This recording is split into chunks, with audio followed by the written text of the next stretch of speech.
Hi guys, welcome back. One of the most commonly asked question, right? What are the key ACCA exam tips? So I'm going to try and cover them very quickly because I'm sure a lot of other experts out there are telling you the same thing. But I feel that it's imperative, being from the teaching industry for almost a decade now, and having taught hundreds and thousands of students, not just in India, but across the globe, I feel it is important that I reiterate some of the things. One of the first things that you have to do is that if you are a skill level student, if you are a P level student, make sure that CBE platform becomes one of the most essential part of your practice. Do as many mocks available over there. You would see that there are almost 7 to 8 mocks available for each of the papers, right? So do all of them. Why? Because if you are accustomed to the exam environment that you will be facing, then it is so much easier that when you are in the actual exam, you will not get nervous, you will know all the functionalities of the system. It is not a new environment. Like you can imagine, if you walk into a new classroom with not knowing anyone in there, right? How would you feel? You will feel nervous. You will not feel very comfortable. That's what CBE is all about. Make sure that when you are practicing on the CBE, be comfortable with all the functionalities so that when you are in the exam, and if you want to use any of them, you are comfortable, right? So make yourself comfortable with the CBE platform because that's one of the key things for your exams to be, successful. Second thing, very new but still super important, is your study hub. What we are seeing as tutors, there are a lot of good questions, good content that has been put on there. Now ACCA has done that to you for free. Why not use it, right? We are extensively at FPA asking our students to use study hub in the practice right from day one, right? So therefore, whatever the quiz. Now, I'm not saying that you have to go through each and everything, but at least go through the texts that are there, the quiz that are there, or the flashcards which are there, which are, going to be super helpful for revision, right? So use the study hub as well wherever possible. The third thing is, again, like I said, a lot of people would have said this before, but I want to reiterate that time the papers. That while this is something which is very basic, but believe you me, the number of students who have the challenge, right? Even right now, as I make this video, I am part of an exam preparation sessions that we run for our students who are going to sit the exams.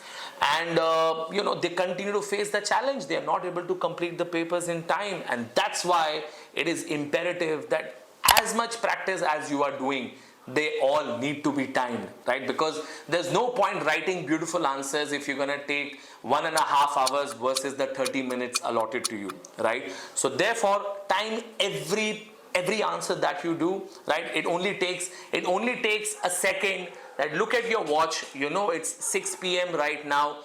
Put it in there, and then if it's 10 marks and it's 1.8 marks a minute, then that this answer needs to be completed by 6:18, right? So therefore, please make sure that you time the paper.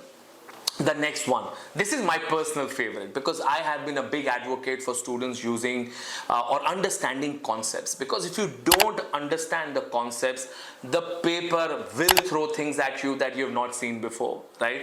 Because we understand that the paper is not going to be about regurgitating, that you do a rote learn, go in the exam and then write whatever is given to you in the textbook.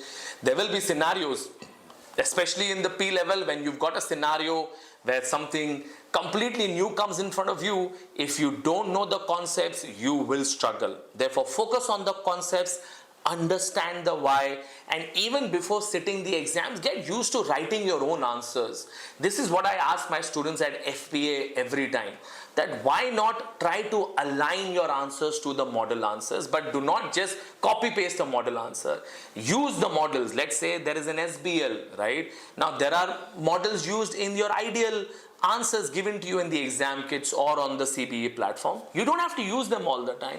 Use your models that you're comfortable with. However, make sure that your answers are becoming aligned so that you're not completely writing something which is obnoxious from the examiner's point of view, right? So focus on the concept. That will be again a super important.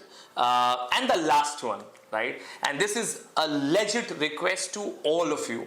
It's that stay calm, right? At the end of the day, it is only an exam. It is not life and death. So if you are able to put your efforts, which are required, make sure you put in the time, you put in your heart and soul in it, but that does not mean that, God forbid, if it is looking little shaky, you think that on the exam day you feel that, oh my God, I don't know this and I don't know. It's fine.